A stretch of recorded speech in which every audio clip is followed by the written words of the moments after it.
제가 영상 촬영을 조금 하겠습니다. 제가 그 겸직으로 유튜브도 하고 있어가지고 오늘 강의한 내용을 좀 촬영을 해서 올릴 생각을 하고 있습니다.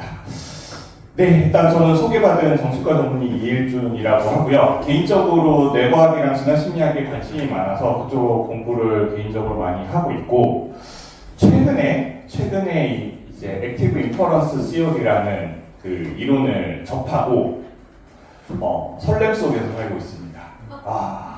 그러니까 사실 이 이론이 나온 게 이제 20-20년밖에 안 됐고 정말 최신 따끈따끈한 그 이론이거든요. 인간의 의식에 대해서 설명을 하려고 하는 과학적인 접근 방식이 지금까지 여러 방식으로 있어 왔으나, 예전에 뭐 GWT든지 IIT든지 여러 가지 접근 방식이 있어 왔으나, 개인적으로 제 관점에서는 그러한 접근 방식에 대해서는 의문의 여지가 많이 붙어 있었었는데, 액티브 인퍼런스 시어리를 접하고 나서 이거다. 이걸로 인간에 대해서 탐구하기 시작하면 인간에 대한 비밀이 풀릴 수도 있겠구나 라는 직감을 느끼고 공부를 시작을 했습니다. 근데 이 액티브 인퍼런스 시어리에 어마어마한 난점이 있습니다. 어마어마한 수학 공식의 나열입니다. 그래서 수학 공부를 해야 하는 그런 부분이 있긴 한데, 오늘은 겁먹지 마시고 제가 수학은 싹 뺐습니다. 수학은 싹 빼고 액티브 인퍼런스 시어리가 어떠한 관점으로 세상과 인간을 바라보기에 제가 그렇게 느꼈는지에 좀 초점을 맞춰서 설명을 드리려고 하고요. 아마 요 작업도 쉬운 작업은 아니라고 생각을 합니다. 왜냐하면 액티브 인퍼런스 시어리에 대해서 제가 처음 이해를 하게 됐던 건 그 아니세스 교수님의 Being You라는 책이 있습니다. 그 책을 보고 이거다 하고 직감을 하고 이제 이 이론에 대해서 공부를 하기 시작을 했는데, 아니세스 교수님의 말을 빌리자면 모든 건 환각이다가 결론입니다. 네, 그래서 오늘 제가 여러분들께 이 명제를 말씀을 드릴 거고요. 그러니까 우리가 알고 있는 모든 건 다 가짜입니다. 환각입니다. 우리가 생각하는 자아도 환각입니다. 우리가 생각하는 자유의지도 환각입니다. 모든 건 환각입니다. 내가 없는 외부의 객관적 실체는 존재하지 않습니다. 라는 주장을 할 거예요. 아주 급진적인 주장인데, 그래도 근거를 갖고 말씀을 드려볼까 하니, 제가 여기 나오는 이야기들은 그 가로 열고 페이지 수 적혀 있는데, 그거는 다 그 아니세스 교수님의 Being You라는 책을 레퍼런스로 해서 드리는 말씀이니까, 저는 이제 아니세스 교수님의 어떤 그 메시지에 동의를 해서 오늘 드리는 말씀이라서 아마 여기 나오는 대부분의 이야기들은 이제 아니세스 교수님의 어떤 관점을 이렇게 말씀을 드리는 부분이 될 것 같습니다. 자, 쉽지 않겠지만 한번 해보도록 하겠습니다. 일단 제가 예전부터 믿고 있었던 게 있었는데, 그게 뭐냐면 인간의 역사의 발전 과정은 정해져 있다. 요건 없습니다. 제가 오늘 아침에 발표 자료를 조금 수정하고 왔거든요. 네, 그래서 뒤에 수학 내용 싹 빼고, 좀 다른 이야기로 조금 해서 아마 요거는 슬라이드에 없을 건데요. 뭐 어려운 이야기 아니고, 제가 믿고 있는 인간 역사의 발전 과정은 저만 얘기했던 게 아니라 예전에 제가 읽었던 과학 책들에서도 과학자들이 이렇게 이야기를 했습니다. 인간 역사의 발전 과정은 인간 중심주의에서 벗어나는 방향으로 발전한다 라고 이야기를 했고, 저는 거기에 어마어마하게 동의를 하거든요. 근데 비인류 책을 읽었더니 그 얘기를 처음 한 사람이 프로이트였더라고요. 그래서 프로이트가 세 가지 충격이 있다. 인간 중심주의에서 벗어나는 충격인데, 첫 번째가 인간이 살고 있는 지구가 중심이라는 코페르니쿠스의 지동설로 인해서 우리가 살고 있는 지구가 중심이 아니구나 라는 거에서 인간 중심주의에서 한번 벗어났고요.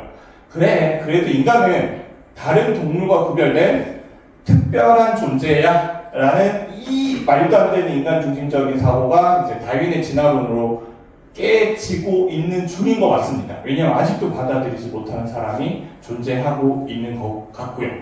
그리고 프로이트가 뭐라고 이야기했냐면 마지막에 나의 무의식 이론이 인간 중심주의에서 벗어나는 마지막 그 흐름이다 라는 주장을 했어요. 아니세스 교수님은 정확하게 이렇게 적어 넣으셨거든요. 세부적으로는 다소 빗나갔을지 모르지만 이런 프로이트의 설명은 전적으로 옳았다 라고 기술을 정확하게 해놓으셨어. 그대로 옮겨놓은 건데 저도 완전하게 동의합니다.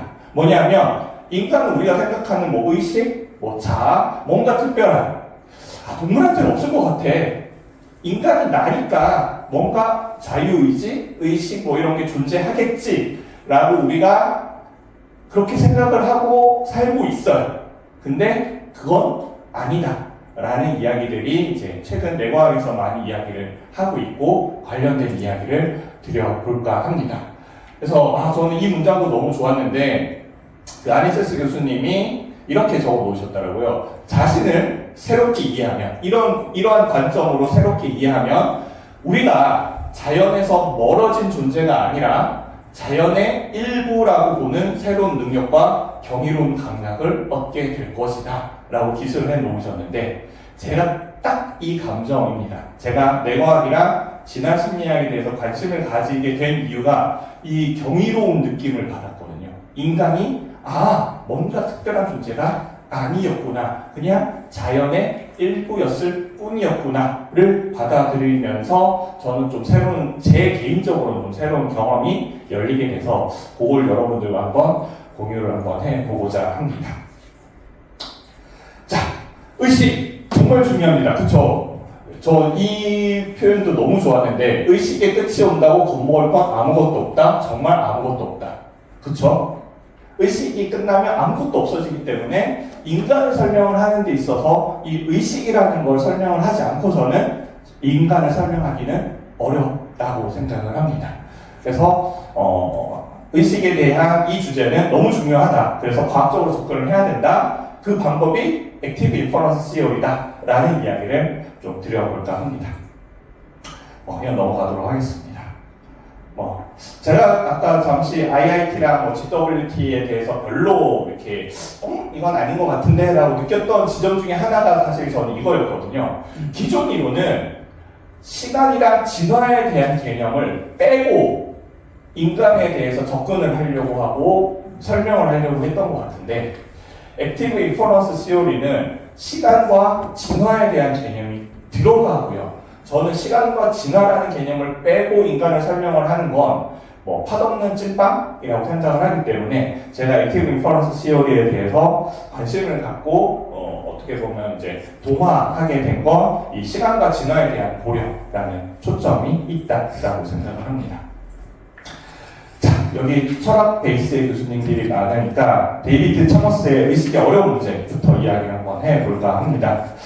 데이비드 차머스가 이렇게 이야기를 했습니다. 우리는 경험이 물리적 기반에서 발생한다는 데는 전반적으로 동의하지만 경험이 어떻게, 왜 발생하는지는 제대로 설명하지 못한다. 대체 왜 물리적 프로세스가 풍부한 내면의 삶을 일으켜야 하는가? 라는 질문을 던지셨는데 저는 여기에 대한 답을 액티브 인퍼런스가 할 수 있으리라 생각을 하고요. 아니세스 교수님은 이렇게 주장을 합니다. 왜 이 딱딱한 두개골 안에 쌓여있는 뇌가 세상을 인지를 하고 있는데 이 안과 밖을 굳이 구별을 해서 객관적인 무언가가 존재한다라는 전제를 하고 세상을 바라보니까 어려운 문제에 봉착을 한다. 물 자체는 없다. 온리 두개골 안의 세상만 존재할 뿐이다. 우리는 그 현상성에만 초점을 맞춰서 연구하면 된다. 그럼 이 현상성을 어떻게 해볼래? 했을 때 이 액티브 인퍼런스 시어리가 그 현상성을 과학적으로 접근할 수 있는 유용한 도구가 될 것이다 라고 주장을 하고 있고요. 저는 여기에 대해서 100%, 2만 % 동의하고 있습니다. 요거는 넘어가도록 하겠습니다. 시간이 없다라고 얘기를 들었기 때문에 최대한 빨리빨리 진행을 해보도록 하겠습니다. 저는 이 아니세스 교수님의 이 말에 동의를 하는데요. 의식적 자아가 어떻게든 자연과 별개라는, 즉 의식적 자아는 물질적 바깥 세계를 내다보고 비물질적인 내적 관찰자가 실제한다는 직관은 어려운 문제다. 이렇게 나눠서 바라보면 그때부터 데이비드 차머스가 이야기하는 어려운 문제에 직면하게 된다. 그렇기 때문에 그 물자체를 빼고 우리는 현상성에만 초점을 맞춰서 바라보면 된다라고 이야기를 하고 있습니다. 그래서 우리가 영혼이라 부르는 것은 그저 존재한다는 불완전한 느낌이 실제로 존재한다고 받아들일 때 갖게 되는 경험이다 라고 이야기를 하고요. 아니세스 교수님은 이렇게 설명을 합니다. 아까 지동설 이야기도 했지만 우리가 지동설을 알게 된 다음엔 우리 그 태양이 지구를 도는 게 아니라 지구가 태양을 돌고 있다. 그리고 지구가 자전을 하고 있다라는 사실을 알게 되지 않았습니까? 근데 알게 됐다고 하더라도 우리 눈에는 태양이 떠올랐다 지는 것으로 보입니다. 그쵸? 우리가 지동설이라는 지식을 알게 됐다고 해서 자전이 느껴지는 건 아닙니다. 아니세스 교수님이 하시는 이야기는 이겁니다. 우리가 그렇게 느껴지고 우리가 그렇게 보인다고 해서 그게 실제는 아니다. 우리가 자아라는 어떤 독특한 감각을 느끼고 있다고 해서 그게 실제는 아니다. 우리가 자유의지라는 독특한 감각을 느끼고 있다고 해서 그게 실제는 아니다. 그냥 그렇게 보여지고 있을 뿐이다. 라는 주장을 하시고 저는 100% 동의합니다. 그러면 어떻게 풀 것이냐 해서 이제 실제적 문제 관점으로 풀자라고 이제 비잉유 책에서 주장을 하고 계시는데요. 다 필요 없다. 설명할 수 있고 예측할 수 있고 제어할 수 있으면 그러면 다 된 거다. 물 자체를 찾으려고 하지 마라. 그냥 설명 가능하고 예측 가능하고 제어 가능하면 그럼 존재하는 것이다. 라고 이야기를 하고 있습니다. 그러면서 비유를 드는데요. 우주에 대한 과학도 똑같다. 물리학자들은 우주의 속성을 설명하고 예측하고 제어하면서 우주의 비밀을 푸는데 엄청난 발전을 이루었지만 우주가 무엇으로 이루어져 있고 왜 존재하는지는 아직 모르고 있다. 우리의 의식이라는 소우주도 똑같이 접근하면 된다. 우리가 이걸 다 알 수는 없다. 하지만 설명할 수 있고 예측할 수 있고 제어할 수 있다면 우리는 그걸 바라볼 수 있다. 그럼 그 관점이 뭐냐? Active Inference Theory다 라고 이야기를 하고 있습니다. 자, 그러면 이제 여기 제어된 환각이라는 표현을 썼는데 Controlled Hallucination이라는 걸 이제 아니세스 교수님이 계속 주장을 하고 있고요. 우리가 보는 모든 건 제어된 환각이다 라고 아니세스 교수님은 주장을 하고 있습니다. 자, 우리가 지각한 세상은 객관적인 바깥 현실보다 덜하거나 더하다. 뇌는 베이즈 최선의 추측을 통해 세계를 창조하고 이 세계에서 감각 신호는 끊임없이 생성되는 지각 가설을 억제한다. 우리는 정확성이 아니라 유용성을 위해 진화가 고안한 제어된 환각 속에 살고 있다라고 이야기를 하고요. 제가 정확성이 아니다라는 거에 그 방점을 찍은 이유는 우리가 보는 건 실제가 아닙니다. 우리는 정확하게 볼 이유는 없습니다. 잘 제어된 환각 속에서 진화적으로 유용했다면 그걸로 된 겁니다. 다 아니세스 교수님의 주장이고 저도 동의하는 바입니다. 제어된 환각의 구체적인 이야기를 드리면 이제 내과학에서 이거는 완벽하게 다 동의되고 있는 부분입니다. 인간 뇌는 탑다운 프로세서와 바텀업 프로세서가 동시에 일어나고 있다라는 거고요. 이 탑다운 프로세서가 이제 예측을 생성을 하는 겁니다. 베이지안 룰에 대해서 좀 어떻게 이야기를 해야 될지 모르겠는데 베이지안 룰에 대해서 잠시 말씀을 드리면 베이지안 추론은 그겁니다. 우리는 무언가를 보기 전에 이미 사전 확률을 갖고 있다는 겁니다. 그리고 그 사전 확률을 통해서 세상을 보고요. 그렇기 때문에 그 옵저빙을 갖고 우리는 미리 사전 확률을 예상을 하고요. 그 사전 확률과 우리가 옵저빙한 걸 계속 그 예측 오류를 조정을 해가면서 세상을 바라보고 있다라는 거거든요. 그래서 탑다운에서 예측을 생성하는 거고요. 바텀업에서, 그러니까 감각신호, 물론 감각신호랑 1대1로 대응하는 건 아닙니다. 왜냐하면 뒤에 설명드리겠지만 우리의 액션조차도 인퍼런스다라는 주장을 액티브 인퍼런스에서는 하고 있기 때문에 정확하게 동치되지는 않지만 그냥 우리가 쉽게 개념적으로 받아들였을 때 감각신호가 이제 상향식이라고 보면 될 것 같고요. 그래서 우리는 탑에서 예측을 생성을 하고 세상을 보고 있고 그 감각신호와 예측 오류가 생기지 않을 때까지 우리는 지각을 계속 조정을 하면서 세상을 바라보고 있다. 그렇기 때문에 우리는 세상에서 오는 감각신호를 있는 그대로 보는 게 아니라 이미 예측되어 있는 걸 보고 있다. 그렇기 때문에 우리의 지각적 경험은 바텀업, 감각신호가 아니라 탑다운. 이미 우리가 우리는 예측하는 걸 보는 거지 실제를 보는 게 아니다 라는 주장은 뇌과학에서 어마어마하게 많이 하고 있고 여기에 대한 증거는 어마어마하게 많습니다. 근데 시간 관계상 조금만 보여드리도록 하겠습니다. 뭐 이런 것도 똑같은 거죠. 흰 종이를 이제 실내에서 보거나 실내에서 보면 햇빛을 푸른빛이 돌고 실내에서 노란빛이 돌기 때문에 다르게 보여야 정상입니다.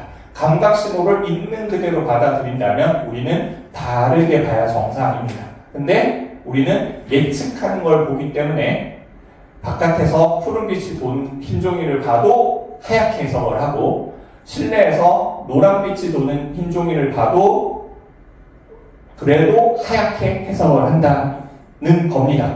그리고 사실 실제로 세상에는 색깔이라는 것도 존재하지 않습니다. 그냥 빛의 파장만 존재할 뿐이고요. 그 빛의 파장을 우리가 색깔로 해석을 하는 겁니다. 우리는 뭐 주황색, 파란색 이렇게 해석하는 거지 그 실제를 보지는 않는다라는 게 하는 이야기입니다.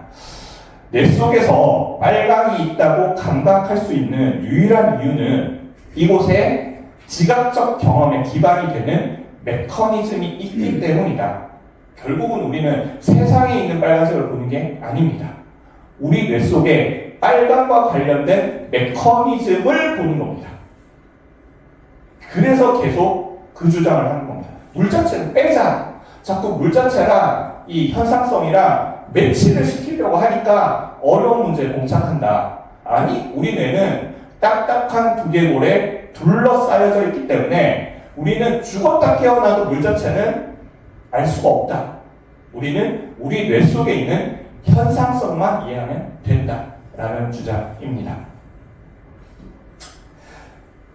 이 질문이 나올 것 같은데 저는 이게 그러면 각자 두개골 속에 현상성이 존재할 텐데 우리는 뭔가 교류하고 객관적인 무언가가 있다라고 생각하고 살지 않냐? 라는 질문을 하실 수 있으실 것 같은데요. 저는 딱 이거라고 생각합니다. 이 환각에 동의한다면 우리는 그것을 현실이라 부를 수 있다. 뭐냐면요. 저도 이거를 파란색이라고 하고요. 이영희 선생님도 파란색이라고 하고요. 여기 계신 모든 선생님들이 파란색이라고 하면 그게 현실인 겁니다. 우리는 다 환각 속에 살고 있습니다. 그냥 이 딱딱한 두개골 안에 환각 속에서 다 살고 있습니다. 근데 그 각각의 환각이 서로 동의될 수 있다면 그게 현실이다 라는 이야기를 하고 있습니다. 많이 급진적인 주장인가요? 네, 저는 너무나 당연한 의심의 반박의 여지가 없는 생각이라고 생각을 하는데 혹시 다른 생각이 있으시면 이따 또 질문해 주시면 좋을 것 같습니다. 이것도 많이 알고 있는 착시죠. 다 우리는 환각을 보고 있는 거고요. 이것도 너무 유명한 착시고 환각을 보고 있는 거고 색깔이 원래는 같다. 제가 예전에 강의할 때 선생님 조작한 거 아니냐라고 하는데 얘랑 원래 같은 색깔인데 다르게 보이는 거죠. 나랑 빼면 이제 같은 색깔. 제가 그냥 그림판으로 한 거고 이유는 진화적인 이유가 분명히 있는데 설명할 수 있지만 시간이 제가 촉박해서 분명히 이건 진화적인 이유 때문에 그렇습니다. 뭐냐면 어두운 환경에서 빨간 사과를 봤을 때 이거 칙칙한 사과네 하고 이거 썩었네 하고 넘어갔던 개체들은 다 죽었을 겁니다. 어두우니까 이건 생각보다 빨간 사과일 거야 라고 예측을 하고 그 사과를 먹었던 개체들이 살아남았을 거고요. 우리는 진화적으로 유용했던 환각 속에서 살고 있다라는 거고요. 뭐 저만 하는 주장은 아닙니다. 아니세스 교수님도 그렇게 이야기를 하고 있죠. 제어된 환각은 우리의 생존 가능성을 강화하려고 진화가 도안한 것이다 라고 이야기를 하고 있고요. 인간을 설명을 하는데 저는 진화를 빼면 아무것도 안 된다고 생각을 하고, 이 액티브 인퍼런스 시어리의 놀라운 점은 이 진화를 고려하고 있다라는 점이 될 것 같습니다. 자, 그러면 이 현상성을 어떻게 할 건데,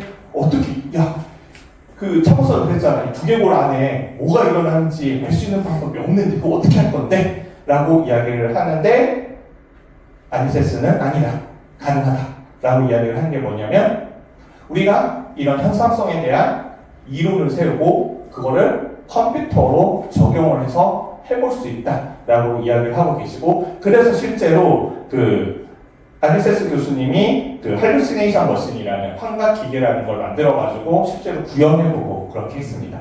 간단합니다. 이 딥드림 알고리즘을 써가지고 한 건데요. 우리가 보통 이제 머신러닝에서는 사진 주고 이거 먼지 맞춰, 사진 주고 이거 먼지 맞춰 하고 바탕업 방식으로 계속 학습을 시키는데, 이 딥드림 알고리즘은 탑다운을 넣는 겁니다. 먼저 기계한테 내가 사진 줄 건데 여기에 개 사진이 많아, 너가 개를 찾아봐 하고 먼저 탑다운을 입력을 합니다. 그리고 사진이나 영상을 주면은요, 조금이라도 개랑 비슷한 거가 있으면 그걸 다 개 모양으로 바꿔버립니다. 유튜브에 아니세스 교수님 강의 영상 찾아보면 시연하는 거 보여주니까 아마 찾아보시면 좋을 것 같고요. 이런 식으로 우리가 현상성에 대한 이론을 세우고 그걸 머신러닝을 통해서 증명할 수 있고 설명할 수 있고 예측할 수 있고 제어할 수 있다면 그걸로 된 거다라는 게 아니세스 교수님의 주장입니다. 저도 100% 이만 프로 동의합니다. 여기까지 동의되시나요? 여기까지 동의되셔야 됩니다. 그래야 이제 액티브 인퍼런스로 정말 넘어갈 수가 있습니다. 자, 이게 정말 이 이론이 제가 이 시계로 몇 시까지였죠? 55분까지 20분 더 남았네요. 알겠습니다. 네, 액티브 인퍼런스 시어리를 이야기를 좀 드려보도록 하겠습니다.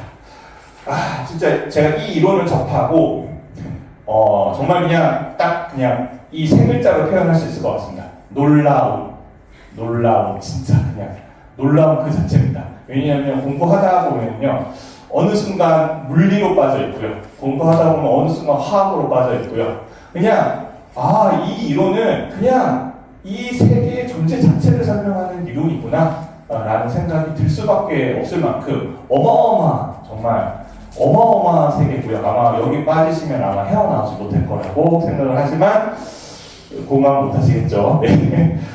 그래서 처음부터 이제 인간에 대한 설명을 하는 이론을 이야기를 하는데, 갑자기 엔트로피 법칙이 뭔 말이냐 하는데, 이 자유에너지 이론, 그러니까 액티브 인퍼런스 시어리랑 프리 에너지 프린시플은 같은 이야기입니다. 다 프린스턴 이야기를 한 거고 같은 이야기고. 자, 그러면 이 자유에너지에 대한 이야기를 할 건데, 프린스턴이 이 자유에너지라는 개념을 왜 갖고 왔느냐라고 했을 때, 인간이라는 생물 너무 이상하지 않습니까? 너무 이상합니다. 생명 자체가 너무 이상합니다. 왜? 엔트로피 법칙은 물리 법칙인데 당연히 경계가 없이 흩어져서 사라져야 되는 게 명확한 물리 법칙인데, 뭐냐면은 돌은 부딪히고 스트레스를 주면 줄수록 망가지고 사라지잖아요. 근데 인간은 어떻습니까? 운동을 하면 할수록 근육이 원래는 갈아져서 사라져야 되는데 근육이 더 커져. 너무 이상해. 정말 이거는 연력학 법칙으로 봤을 때는 말도 안 되는 일이 일어나고 있다라는 거죠. 그럼 이게 도대체 뭘까라고 했을 때, 이제 프린스턴은 연력학적으로 요건 구별을 하셔야 됩니다. 프린스턴이 얘기하는 프리 에너지와 연력학에서 이야기하는 프리 에너지는 다른 용어고요. 그래서 요거 헷갈리면 자꾸 읽는데 헷갈리는데 다른 용어입니다. 제가 연력학적으로 이야기를 하면, 그렇기 때문에 생물은 엔트로피 법칙을 역행해서 프리 에너지를, 자유 에너지를 더 많이 갈구하는 방향으로 액션을 한다는 겁니다. 그러면 결국은 프리 에너지를 갈구하는 방향으로 액션을 하려면 내가 이 프리 에너지를 찾기 위한 예측된 상태가 있어야 된다는 겁니다. 한마디로 뭐냐면, 자, 물속의 물고기는 물 밖으로 나오면 완벽하게 엔트로피 법칙에 해당되는 물질이 됩니다. 썩어서 사라지고 없어질 겁니다. 근데 얘가 연력학 법칙을 거슬러서 존재할 수 있는 이유는 뭐냐면, 얘는 내 자신의 프리 에너지, 그러니까 연력학적으로 프리 에너지를 물속에서 얻을 수 있고, 그렇기 때문에 진화적으로 예측된 상태, 나는 물속에 있어야 된다는 예측된 상태가 있고, 그렇기 때문에 물 밖에 나오면 어떻게든 예측된 상태로 나가려고 파닥파닥거리면서 물을 찾아서 움직인다는 겁니다. 그래서 내가 진화적으로 갖고 있는 예측된 상태에 최대한 이 예측 오류가 없어지게끔 행동을 한다. 이게 액티브 인퍼런스입니다. 그래서 생물의 모든 공통점은 예측된 상태에 머무른다라는 이야기입니다. 그러면 이 예측된 상태를 어떻게 설명을 할래? 했을 때 이제 베이즈 추론이 나오는 겁니다. 뭐냐면 베이즈 추론에서 하는 이야기는 요게 이제 사후 확률이고요. 요게 이제 사전 확률이고요. 요게 이제 가능도라고 이야기를 하죠. 이게 이제 마지널 라이클리후드인데, 자, 결국은 우리는 이 PS가 조금 어렵게 이야기하면 적분된 P5를 계속 쫓아가고 싶습니다. 근데 이 적분된 P5를 우리가 알 수가 없기 때문에 우리가 하는 거는 이 사전 확률과 그 사후 확률의 그 통계적 분포의 차이를 없애는 겁니다. 이 사전 확률이 예측된 상태고요. 사후 확률은 우리가 옵저빙에 의해서 교정된 상태인 겁니다. 요 둘의 차이를 궁극적으로 없애는 게 생명이라는 존재가 하는 일이고, 인간이라는 존재가 하는 일이라는 겁니다. 물론 이거 나중에 액티브 인퍼런스 시어리를 정확하게 공부를 하면 이 말도 정확하지 않습니다. 왜? 뭐냐면 아까 제가 이 적분된 P를 인간인에서 알 수 없다니까요. 아까 얘기했잖아요. 인간을 배제한 객관적 어떤 물 자체는 인간은 알 수가 없습니다. 그게 이미 뇌에 들어왔으니까 아는 거지, 모든 물 자체를 인간이 알 수는 없습니다. 이거는 그 인텔렉터블 합니다. 그렇기 때문에 요 조건부 확률을 나누면 어떻게 되냐면요, P5분의 PS 교집합 5가 됩니다. 그건 수학적으로 그렇게 되는 겁니다. 조건부 확률이 당연히 그렇게 되는 건데, P5 자체가 우리가 결국은 도달할 수 없기 때문에 나중에 이제 variational free energy를 수학적으로 가다 보면 결국은 PS 교집합 5랑, 사실 요거는 텀을 바꿔야 되는데 QS랑 요 두 개의 확률 분포의 차이를 얼마나 줄일 수 있느냐, 쉽게 얘기하면 이 예측 오류를 얼마나 줄일 수 있느냐가 생명이 하는 현상성이고, 이걸 통해서 생명이 하는 현상성을 추론할 수 있고 도달해 볼 수 있다라는 게 아니세스랑 프린스턴 교수님이 주장하고 있는 부분들입니다. 자유에너지 원리에 따르면 유기체는 자유에너지라는 측정 가능한 양을 능동적으로 최소화해 존재를 유지하기 위한 낮은 엔트로피 상태를 유지한다. 제가 전에 이야기했던 그대로의 표현입니다. 유기체의 관점에서 자유에너지는 감각적 예측 오류와 같다. 능동적 추론을 통해서 예측 오류를 최소화하면 결국은 PS와 PS 교집합 5를 최소화하면 생명체는 자신이 노일이라고 예측하거나 예상한 상태에 자연스럽게 놓인다. 물고기는 물속에 있게 된다. 프리스턴에 따르면 자유에너지 원리는 자신이 살아있다는 감각 증거를 최대화하기 위해 감각 정보를 수집하고 모델링하는 유기체에 대한 원리다. 나는 나 자신을 예측한다. 고로 나는 나다. 라는 게 아인세스 교수님의 주장입니다.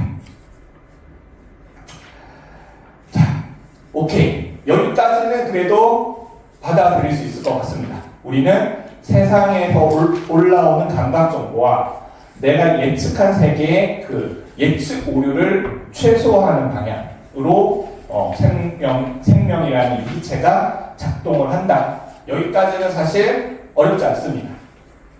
사실 내과학에서 너무 당연한 이야기이기도 합니다. 근데 액티브 인퍼런스의 또 아주 중요한 포인트 중에 하나는 이 액션조차도 인퍼런스다. 결국 액티브 인퍼런스가 하는 이야기는 네가 생각할 수 있는 모든 건 다 인퍼런스다 라는 이야기입니다. 모든 건 추론이다. 네가 객관적인 무언가가 있다라고 하는 건 착각이다. 그건 도달할 수 없다. 딱딱한 두개골에 둘러싸여 있기 때문에. 물론 이건 비유적인 표현입니다. 왜냐하면 그 액티브 인퍼런스 시어리에서는 그 마코프 블랭킷이라는 개념을 통해서 그냥 통계적으로 인과적인 관계를 추정을 해서 설명을 하기 때문에 이런 물리적인 무언가라고 설명을 하지 않습니다. 그렇기 때문에 세포 하나도 마코프 블랭킷이고 뭐 간이라는 장기 하나도 마코프 블랭킷이고 인간이라는 개체 하나도 마코프 블랭킷이고 사회 전체도 마코프 블랭킷이고 모든 걸 설명할 수 있는 이론이 이 액티브 인퍼런스입니다. 네, 그래서 그 액션도 인퍼런스다라는 건데 우리가 감각 정보를 그냥 고정된 상태에서 받아들이는 게 아니라는 겁니다. 뭐냐면 집에서 이건 아니세스 교수님이 비잉유라는 책에서 본인이 든 예시인데 집에서 자동차 키를 찾고 싶으면 우리는 폴리시를 세운다. 그 폴리시도 우리는 인퍼런스를 통해서 폴리시를 세운다. 어떻게? 우리가 자동차 키를 찾을 때 뭐 손을 이렇게 흔들거나 창밖을 쳐다보거나 이런 거 안 하지 않냐. 우리가 자동차 키를 찾고 싶다는 생각이 드는 순간 우리의 액션은 테이블을 찾아간다. 그리고 테이블 안에서 눈을 있을 만한 폴리시를 세우고 눈을 최대한 있을 만한 곳에 눈을 두려고 한다. 그리고 감각 예측 오류가 최소화되는 순간 찾았다라고 한다. 이 액션을 세우는 폴리시조차도 인퍼런스다. 그리고 심지어 우리가 이렇게 걷는 것조차도 인퍼런스다라는 이야기를 합니다.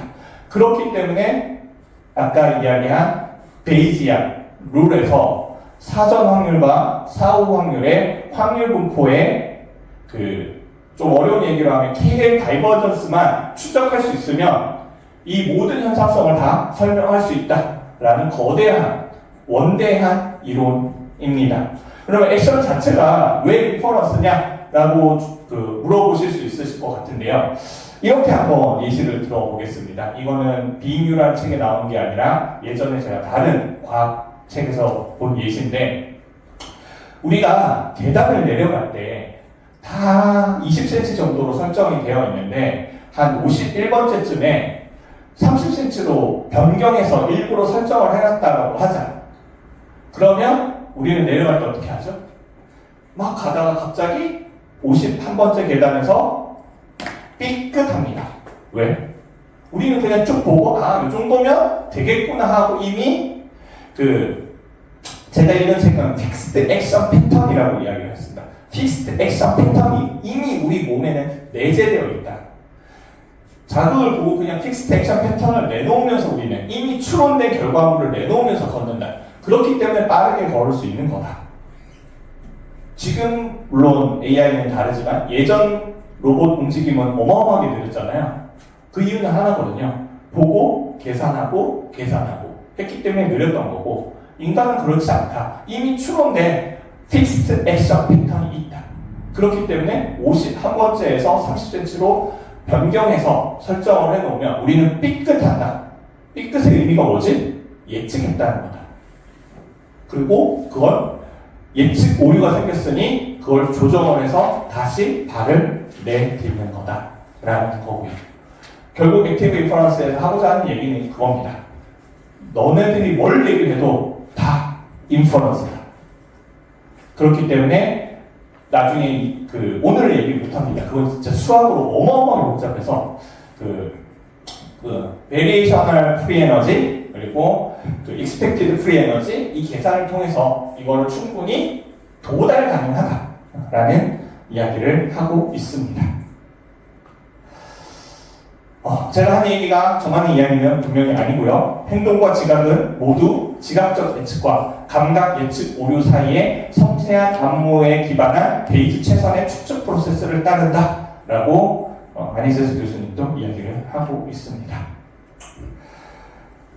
이게 이제 아니세스 교수님 이야기고 제가 계속 이야기했던 거와 아마 동일한 이야기일 겁니다. 자유에너지 원리는 메커니즘 측면에서 현상성을 설명할 새로운 통찰과 도구를 준다.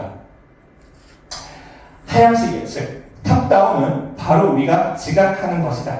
이거 자체가 우리의 현상성이다. 탑다운 자체가 우리의 현상성이다. 색, 모양, 소리가 넘치는 지각 세계는 이 현상성은 이 표현 정말 소름 돋지 않습니까? 색, 모양, 소리가 없는 색, 모양, 소리는 우리의 현상성일 뿐입니다. 우리가 믿고 있는 바깥 세계는 그게 없습니다. 그 감각 능력의 숨은 원인을 파헤치는 뇌의 최선의 추측, 그 이상도 그 이하도 아니다. 와, 저만 감탄인가요? 와, 뭐 이 문장은 그냥 그냥 감탄 그 자체인 것 같습니다. 우리의 지각은 실제 한다는 것, being real이라는 현상학적 속성을 지니므로 사실 지각적 경험이 마음과 무관하게 존재하는 사물과 직접 상응할 필요도 없고 그렇지도 않다. 계속 이야기 드렸던 겁니다. 물 자체는 필요 없다. 왜 그거랑 자꾸 매치시키려고 하냐? 그러니까 어려운 문제에 빠지는 거다. 우리는 그냥 요 두개골 안에서 어떤 일이 일어나고 있는지 그 현상성에만 초점을 맞춰서 인간을 바라보자 라는 이야기를 하고 있습니다. 그래서 이제 마지막 두 슬라이드 이야기 드리고 마무리를 해보도록 하겠습니다. 제가 그 강의를 시작하기 전에 우리가 보는 모든 건 한각이다. 자아도 한각이고 자유의지도 한각이고 너네들이 생각할 수 있는 뭘 갖다 대봐라. 다 추론이고 한각일 뿐이다. 라는 주장을 아주 급진적인 주장을 이제 설득시키려고 했다고 말씀을 드렸는데 여기까지 오면 조금 설득이 되나요? 그래서 마지막으로 자아도 제어된 한각이다 라는 이야기를 좀 드려보도록 하겠습니다. 뭐 계속 드렸던 말씀이기는 합니다. 빨강을 경험한다고 바깥 세상에 빨강이라는 게 존재한다는 뜻이 아니듯 통일된 자아를 경험한다고 진짜 자기, 셀프, 자아, 에고라는 게 존재한다는 의미는 아니다. 그것도 다 인퍼런스일 뿐이다. 내가 된다 또는 당신이 된다라는 경험은 지각 그 자체, 더 정확히 말하면 우리 몸의 생존에 초점을 맞추어 신경적으로 암호화된 예측이 촘촘히 얽힌 집합이다. 우리 자신이 되는데 필요한 건 이것뿐이다. 자아도 예측일 뿐이고 인퍼런스일 뿐이니 우리 자신이 되는데 필요한 건 이것밖에 없으니까 딴 거 생각할 필요 없다 라는 주장입니다. 고무소 착각만 봐도 알 수 있습니다. 우리의 몸이 고무손으로 금방 바뀔 수 있습니다. 자유의지도 제어된 한각입니다. 의지의 경험과 의식적 의도는 둘 다 세상의 어떤 분명한 속성과도 직접 일치하지 않는다. 이것과 관련된 물 자체를 찾으려고 하지 마라. 없다 그런 거. 세상 바깥에 진짜 빨강이나 진짜 파랑이 없는 것처럼 세상 안에도 우리 안에도 유령 같은 자유의지는 없다. 자유의지도 한각이다. 자유의지도 가짜다. 근데 왜 우리는 존재하는 것처럼 느끼냐? 진화 역사에서 그게 유용했으니까. 그게 실제여서 존재하는 게 아니라 진화 역사에서 그게 유용했으니까 존재하는 것일 뿐이다. 하지만 의지의 경험과 의식적 의도는 둘 다 중요한 방식으로 행동을 유도하는 데 기여하고 유용했다. 실제가 아니라 유용했다. 사전 믿음과 감각 데이터, 탑다운과 바텀업의 제약을 받는다. 컨트롤드 할루시네이션입니다. 감각 데이터의 제약이 컨트롤드, 제어된 사전 믿음이 할루시네이션입니다. 색 경험은 우리 주변 세상의 특징을 구성하지만 의지의 경험은 자기가 세상에 인과적 영향을 준다는 형 이상학적으로 정복적인 성격을 갖는다. 사물의 표면을 지각할 때 빨강을 투사한 것처럼 우리는 의지의 경험에 인과적 힘을 투사한다.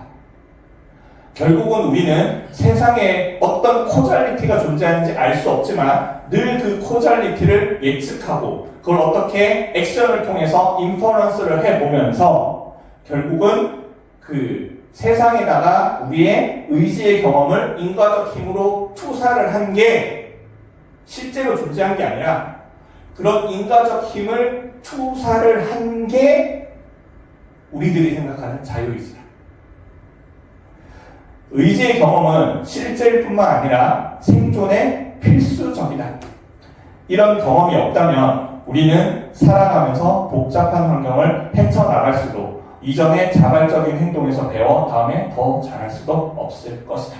라는 이야기를 했습니다. 제 기억이 맞던 여기가 마지막 슬라이드입니다. 자, 제가 말씀드렸던 부분이 어느 정도 전달이 됐을지 모르겠습니다. 정리하면 그겁니다. 우리는 모든 것 추론이다. 액션도 추론이고, 감각도 추론이고, 자아도 추론이고, 자유의식도 추론이고, 모든 건 다 할루시네이션이다. 라는 주장을 드렸고요. 그러면 그 할루시네이션에 어떻게 과학적으로 접근할래? 라고 물어보신다면 그게 이제 액티브 인퍼런스고 그 액티브 인퍼런스는 아까 말씀드렸던 베이지안 추론에 기반을 두고 있고 이 사전 믿음과 사전 믿음과 사후 확률의 이 확률 분포의 차이를 계속 추적적으로 그걸 계산을 하고 그리고 이거의 강력한 이유는 딱 하나입니다. 우리에게는 그걸 실제로 제어하고 설명하고 예측할 수 있는 수단이 있다는 거. AI. 아까 할루시네이션 머신 보여드렸죠. 그렇게 우리가 설명하고 예측하고 제어한 것들을 실제로 딥러닝 알고리즘에다가 구현을 해보고 그게 어떻게 나타나는지 우리가 예측한 대로 나타나는지 그런 것들을 우리가 계속 해볼 수 있다면 인간의 의식이라는 현상성, 인간의 자아라는 현상성, 인간의 자유의지라는 이 현상성, 그동안은 어렵게 여겨졌던 부분들에 대해서 우리가 도달할 수 있을 것이다 라고 얘기를 하고 계시고요. 동의합니다. 여기에 동의하신다면 저랑 같이 액티브 인퍼런스를 공부해 보셨으면 좋겠다 라는 말씀을 드리면서 제 강의 여기서 마무리하도록 하겠습니다. 감사합니다. 이윤진 선생님 너무나 감사합니다. 너무나 열정적이고 명쾌하게 그 설명을 해주셔서 마치 우리가 유튜브를 보는 것 같은 혹은 또 마지막에 정리까지 해주셔서요 마치 대치동 1타 강사의 강의를 보는 듯한 빨리 이제 배운 것을 기반으로 이제 시험 보러 가야 할 것 같은 그런 아주 명쾌한 발표 해주셔서 너무 감사합니다.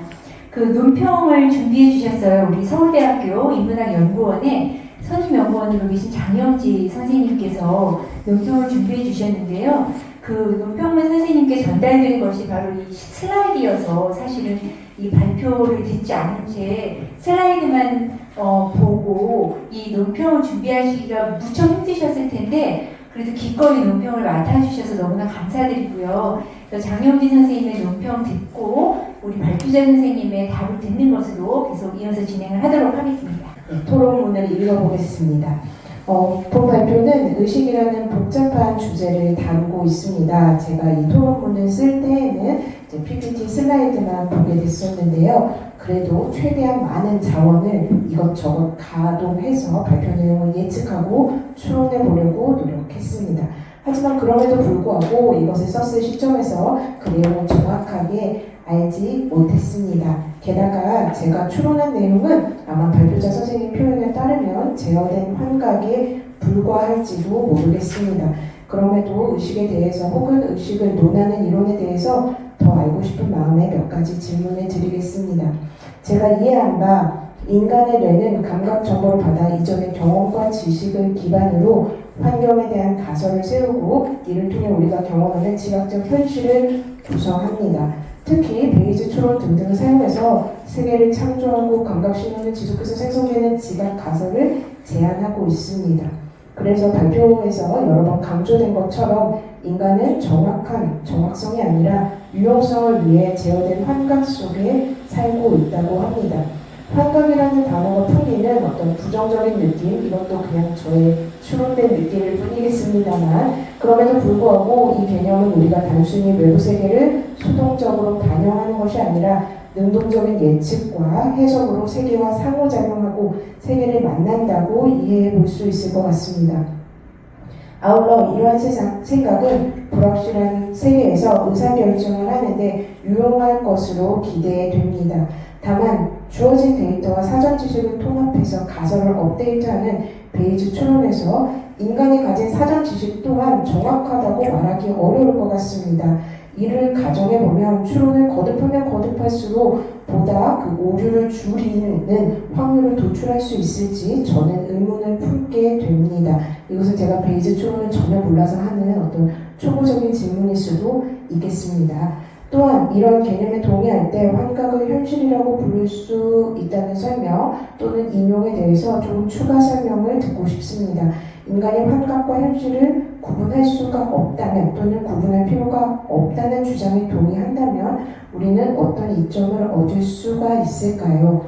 그리고 자유에너지 원리 또는 능동적 추론 원칙이 의식 연구에 어떤 새로운 관점을 제공할 수 있는지, 특히 선생님께서는 실제 의료 분야에 계시는데 이 원칙을 우리가 받아들였을 때 어떤 새로운 방향을 제시할 수 있는지, 어떤 이점이 있는지 질문 드리고 싶습니다. 감사합니다. 네, 감사합니다. 제가 다 기억을 못해서 질문 주신 부분에 대해서 제가 만약 빠뜨린 부분이 있다면 다시 말씀 주셔도 좋을 것 같고요. 일단 질문 주셔서 감사합니다. 우리가 완벽하게 알 수 없다라고 이야기를 이야기를 하시고 그렇다면 우리가 어떻게 해요? 그러니까 완벽하게 알 수 없기 때문에 어떻게 완벽하게 알 수 있느냐 이런 질문인가요?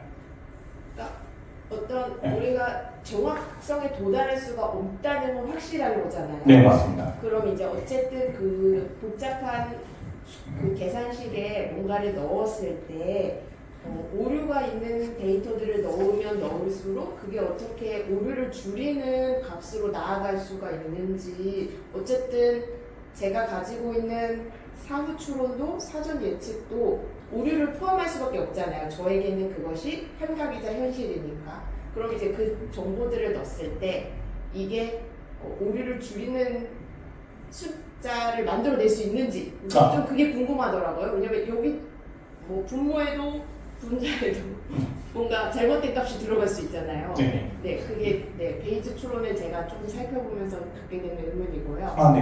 네. 일단 제가 끊어서 갈게요. 왜냐면 다 기억 못해. 제가 머리가 나빠가지고. 이 질문에 대한 답변을 드리자면 여기에서 제일 중요한 개념은 그겁니다. 정확하고 완벽한 답은 존재하지 않는다. 잘 작동만 하면 된다. 잘 작동만 하면 된다.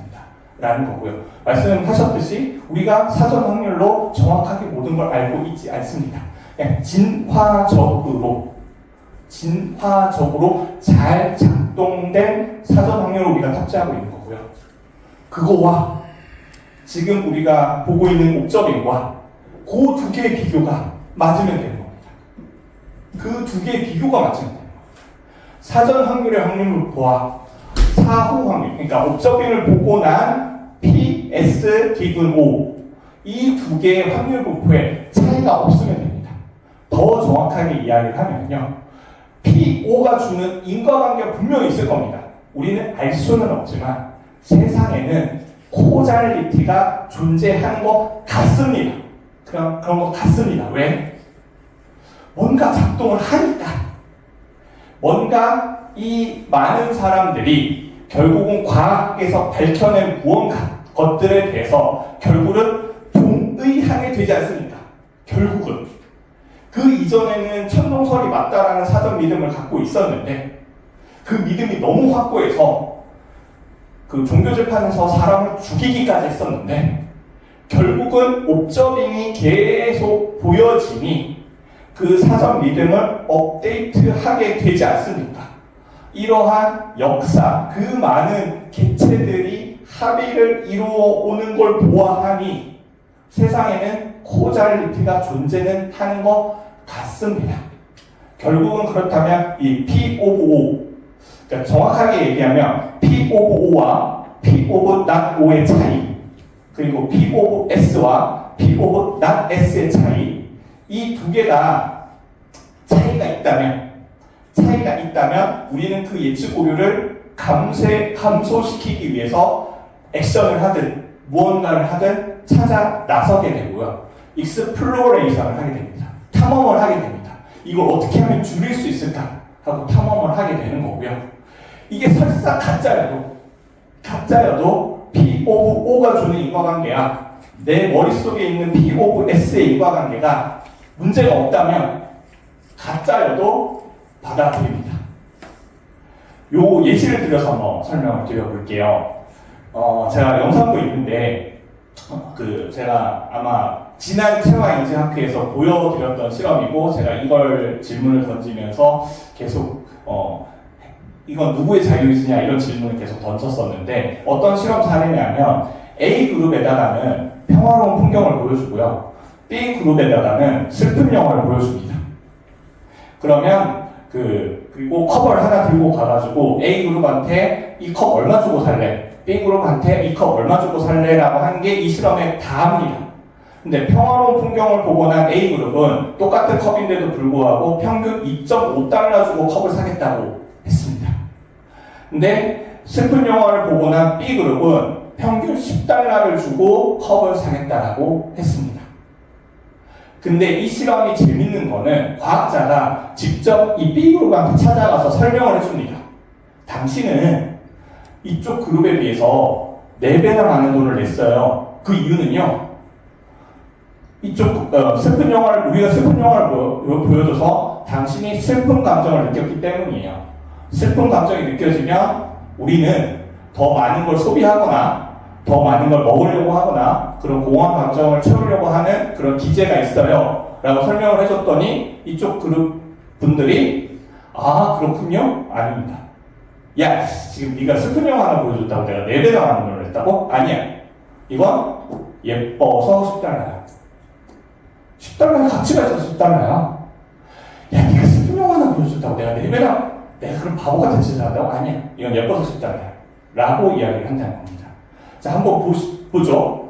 P 오브 O, 예뻐서 10달러, 그러니까 P 오브 S죠. 예뻐서 10달러야. 라는 이 인과관계랑 내가 이 컵을 보면서 예쁜 걸 찾는 거, 액티브 인퍼런스죠. 추론은. 이건 예뻐 하는 감각 정보를 계속 찾는 거죠. 그래서 결국은 P 오브 S와 P 오브 O가 주는 인과관계가 없어져 버리는 겁니다. 그러면 그 세계에서는 이건 예뻐서 10달러인 겁니다. 예뻐서 10달러. 10달러의 가치가 있어서 10달러인 겁니다. 그러니까 P 오브 S에서 가정한 인과관계와 실제 P 오브 O가 주는 인과관계에서 설명력이 충분하면 우리는 그게 가짜여도 받아들입니다. 어렵나요? 네.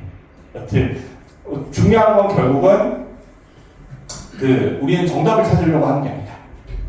실제적으로 우리가 인과관계적으로 잘 작동만 하면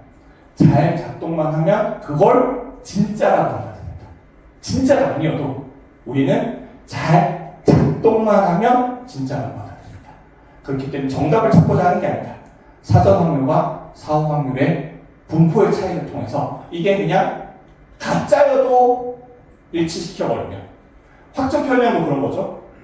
가짜 증거를 모아서라도 사건 확률과 사업 확률을 일치시켜버리면 인간은 답이다게 하고 결론을 내려버린다는 거죠.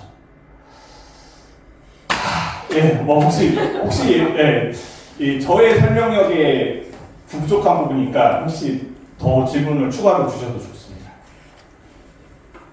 다른 분들이 좋은 질문을 주실 거라고 제가 그 정도는 추론할 수 있기 때문에 네. 다른 질문을 받아보시면 네. 될 것 같습니다. 예, 은평산 선생님께서 그렇게 말씀 주시니까 플로우에서 그 질문 하나 정도만 받겠습니다. 그 실험국에서 한국기 선생님께서 설명 들어주셨는데요. 예. 네, 반갑습니다. 우선 의식하고 물 자체 개념을 그 관계를 어떻게 생각하고 계신지 궁금해요. 네. 제가 생각하기에는 두 개가 사실 다른 개념인데 컴플레이트하고 있다는 생각이 들거든요. 의식이라는 문제를 논하면서 계속 물 자체 개념을 말씀하시는데 마치 의식하고 물 자체가 동일한 개념 내지는 뭐 거의 비슷한 개념으로 생각하고 계신 것 같아서 네. 그것도 좀 궁금했고요. 네. 그 다음에 기본적으로 이제 유용성이라는 것 자체가 삶을 살아가는 유용성이라는 것 자체가 무엇이 있느냐 없느냐를 결정하는 기준이다라는 그런 거로 보여져요. 그래서 제가 생각하기에는 만약 그렇다고 한다면 실제 뭐 지동설이 옳은지 천동설이 옳은지의 사실 논의 자체도 의미가 없을 수 있다라는 그런 것이 될 수 있을 것 같기도 하고요. 네. 그게 맞나요? 네. 일단 그럼 답변을 좀 드려도 될까요? 그런 어떤 과학적인 어떤 발전 자체도 혹은 뭐 발전이라고 얘기하기 힘든 어떤 그냥 변화로 얘기해야 된다라는 그런 관점을 의미하는 건지 혹은 뭐 누군가는 제가 생각하기에는 실제 지금 현재 상황에서 우리가 그 과학에서 굉장히 중요하다고 하는 여러 가지 요소들을 가지고 이제 우리 액티브 인퍼런스로 다 설명이 될 수 있다. 뭐 자유주도 그렇고 다 이거 우리가 그냥 유용하니까 이런 거 그냥 개념으로 사용하고 있는 거다라는 그런 정도의 이제 설명이라고 생각이 되는데 그렇다라고 한다면 이전 시대에 사실은 굉장히 뭔가 제한된 환경 속에서 혹은 제한된 어떤 정보 속에서 그 당시에 편하게 생각했던 것들 그것도 그냥 괜찮다.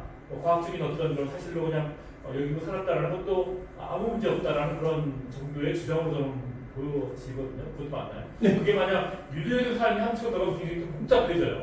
네. 윤리적인, 가치적인 어떤 문제. 그건 빼야 됩니다. 윤리, 뭐 가치 이런 거까지 과학은 그걸 하는 건 아니니까요. 어쨌든 두 정도로, 두 가지 정도로 할게요. 처음에 의식하고 물 자체의 관계는 어떻게 생각하고 계신 건지와 네. 그 다음에 두 번째로 이미 대답이 되는 것 같긴 한데 아예 그냥 과학의 이전의 역사 속에 있었던 것들도 이미 그 사람 자체로서 어쨌든 그게 뭐 진리 없고 문제가 없는 것이었다라는 그런 거라는 거죠. 네, 맞습니다. 알겠습니다. 두 번째는 뭐 됐고요. 첫 번째.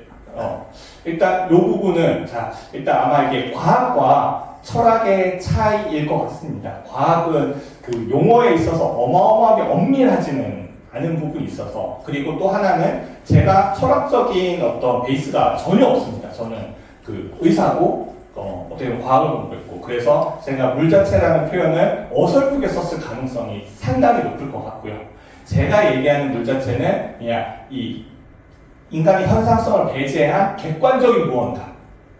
인간의 현상성을 배제한 객관적인 무언가. 근데 일단 여기서 얘기하는 건 그 객관적인 무언가라고 이야기하는 것조차도 여기 현상성이라는 거인 거고요. 그러니까 현상성을 배제한 무언가가 존재할 수는 없다라는 의미로 제가 썼다 정도로 받아들여 주시면 좋을 것 같고 그 용어의 엄밀성은 제 부족일 것 같고요. 네. 거기서 만약에 물 자체를 현상성을 배제한 게 아니라 현상을 제공하는 어떤 존재로서의 대상이라면 어떻게 될까요? 그거조차도 현상성으로 끝이라는 거죠. 그러니까 빨강이 존재, 물론 빨강을 주는데 우리는 이제 간과할 수는 없지만 일단 그 현상이 어떻게 생길까? 그건 뭐가 준 게 있을 거야. 그게 이제 거기에 대한 제가 또 떠오르는 실험을 하나 말씀을 드리면 그래서 내과학에서는 이런 의식에 관련된 문제를 그러니까 결국은 이제 지각을 하느냐 못하느냐 이 애매한 경계에서 실험을 어마어마하게 하거든요. 그 중에 하나가 제가 떠오르는 실험은 뭐냐면 사람이 지각을 할 수도 있고 못할 수도 있는 그 애매한 자극을 계속 반복적으로 줍니다. 그러면 사람은 어쩔 땐 지각을 하고요. 어쩔 땐 지각을 못해요. 같은 자극을 주는데도 얘는 어쩔 때는 저 봤어요 하고 어쩔 때 못 봤어요 하고 어쩔 때는 없었는데도 저 봤어요. 그때 차이를 봤어요.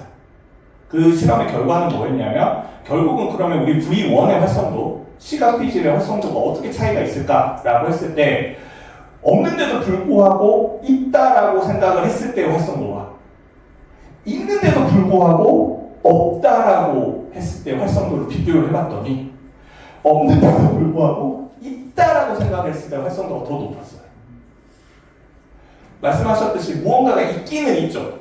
무언가가 있기는 있죠. 근데 그걸 지각하지 못하면 오히려 뇌가 반응을 안 해요. 근데 그 지각, 없는데도 있다라고 지각을 하는 순간 더 반응을 많이 한다는 거죠. 그래서 다 현상성이라는 거예요.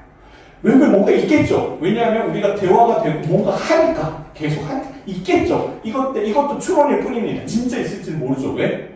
진짜 영화 매트릭스로 만들어 버렸으면 알게 없으니까 진짜 우리가 영화 매트릭스 속에 있는 거지 실제 세계인지 우리가 그걸 구별할 수 있는 힘은 없어요. 그렇기 때문에 제가 이제 아니세스 교수님 이렇게 생각하실지는 모르겠지만 제 생각에는 결국 이런 실험 사례를 봤을 때 결국은 바깥에 무언가가 존재하는 게 중요한 게 아니라 그걸 이 뇌가 어떻게 받아들였냐가 결국은 그게 끝이다. 근데 네. 죄송합니다. 네. 사실은 그 이제 공무소 사례라든지 네, 어떤 사례가 이제 우리 감각에 공무소, 네. 예, 공무소 사례 혹은 뭐 지금 말씀하신 여러 가지 것들이 사실 우리 가지고 있는 감각이 되게 불완전하다는 걸 보여주지만 그것으로부터 우리가 사실 지각하고 현상이 나타나는 것은 다다라고 하는 건 제가 생각하기에는 그건 좀 약간 좀 논리 비약일 수 있다는 생각이 좀 들긴 하거든요. 왜냐하면 그런 감각의 불완전함을 보여주는 사례들도 있지만 그 외에 또 정상적이라고 여겨질 수 있는 굉장히 많은 그런 것들이 있고 그 정상적인 어떤 경험을 하게 하는 그 현상이 나타나는 그 이면에 뭐가 있다라고 생각할 수 있는 가능성도 저는 배제할 수 없는 것 아닌가라는 생각이 들어서 그러니까 우리가 불완전한 부분이 있다는 것으로부터 아예 그냥 현상이 그냥 그치는 거야 라고 하는 것으로 나가는 건 제가 생각하기에는 물론 그렇게 할 수도 있지만 꼭 그렇게 도달하지 않을 수 있는 거 아닌가라는 생각이 듭니다. 네, 저는 충분히 할 수 있는 반론이라고 생각을 하고요. 그래서 제가 오늘 발표한 게 어느 누구도 이게 완전한 정답이야, 이게 끝이야 라고 하지 않습니다. 과학은 제가 과학을 좋아하는 이유 중에 하나입니다. 늘 이게 틀렸어. 그러니까 발레가 있는지 찾아보자.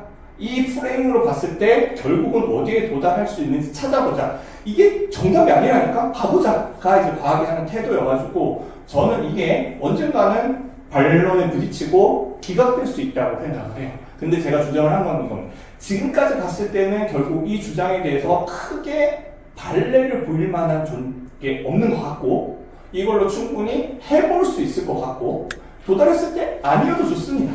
기어도 좋고요.